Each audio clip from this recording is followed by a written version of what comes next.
A torch flickered as Nero's guards dragged a trembling philosopher into darkness. The captive was Epictetus, once slave, now bearing the weight of freedom. He whispered that true liberty resides not in empire, but within one's own mind.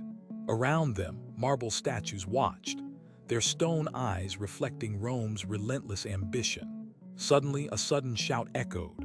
Seneca, advisor to Nero, entered the dim hall.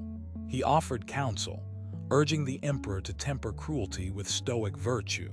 The Roman streets outside roared with market cries, incense, and distant legion drums. Citizens in togas huddled beneath arches, their faces etched by hunger and hope. In the forum, marble pillars rose like silent judges over heated political debates. Cato the Younger paced the steps, his gaze fixed on the Republic's crumbling ideals. These verses reminded listeners that virtue outlives fleeting power forever. The scent of olives and blood mingled as senators plotted against Caesar's rising shadow. Vespasian's soldiers marched through the city, their armor clanking like thunderous warnings. Behind closed doors, philosophers gathered, sharing scrolls illuminated by oil lamps. Their whispers spoke of logos, the rational fire that steadied trembling hearts. Marcus Aurelius, the soldier emperor, read his own thoughts, etching them onto parchment. He prayed to the gods, asking for strength to rule with tempered justice. The city breathed, a living organism of marble veins and restless ambition. A sudden decree arrived, demanding philosophers abandon their teachings or face exile. Seneca's quill trembled, ink spilling like blood onto parchment of destiny.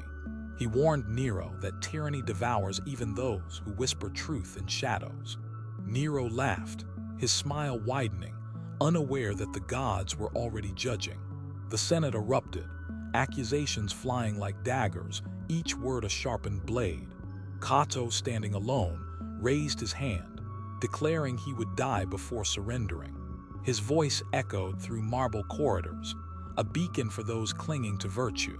The crowd murmured, fear rippling like water over stone, yet hope lingered.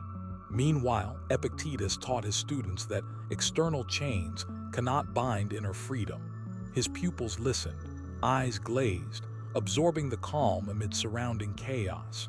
But the imperial guard stormed the academy, swords flashing like sunrise over darkness. Students scattered, some clutching scrolls, others fleeing into narrow alleys of Rome. A young slave, trembling, whispered to Epictetus, "Will they kill us?" The philosopher smiled, replying, "They can kill bodies, not the spirit's fire." Outside, Nero's palace erupted in a sudden, violent fire, consuming hopes. Flames danced, casting grotesque shadows on walls that once sang of triumph.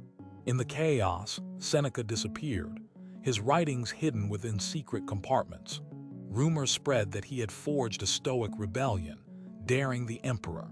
Domitian, hearing whispers, ordered a purge, targeting every teacher of self-control.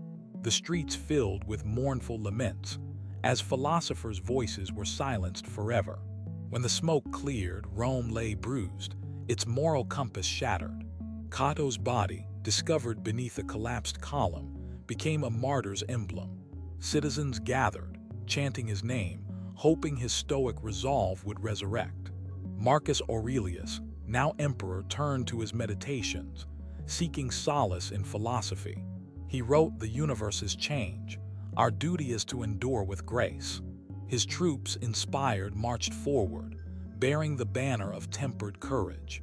Yet the Senate's power waned, its voice echoing like distant thunder.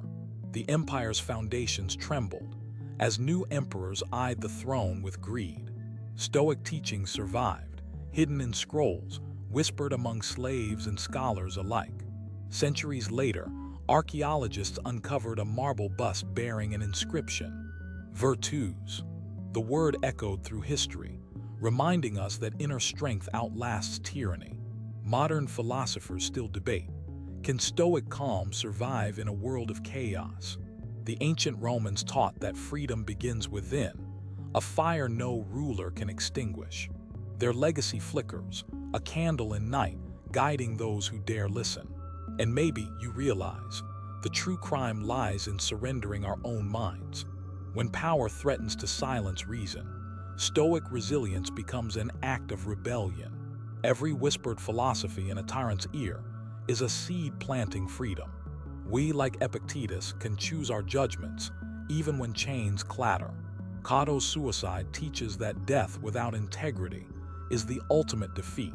Seneca's letters remind us that kindness endures longer than any emperor's reign. Marcus Aurelius' thoughts whisper that ruling wisely is serving humanity, not ego. Subscribe to Chronicles history, because some truths refuse to stay buried beneath dust.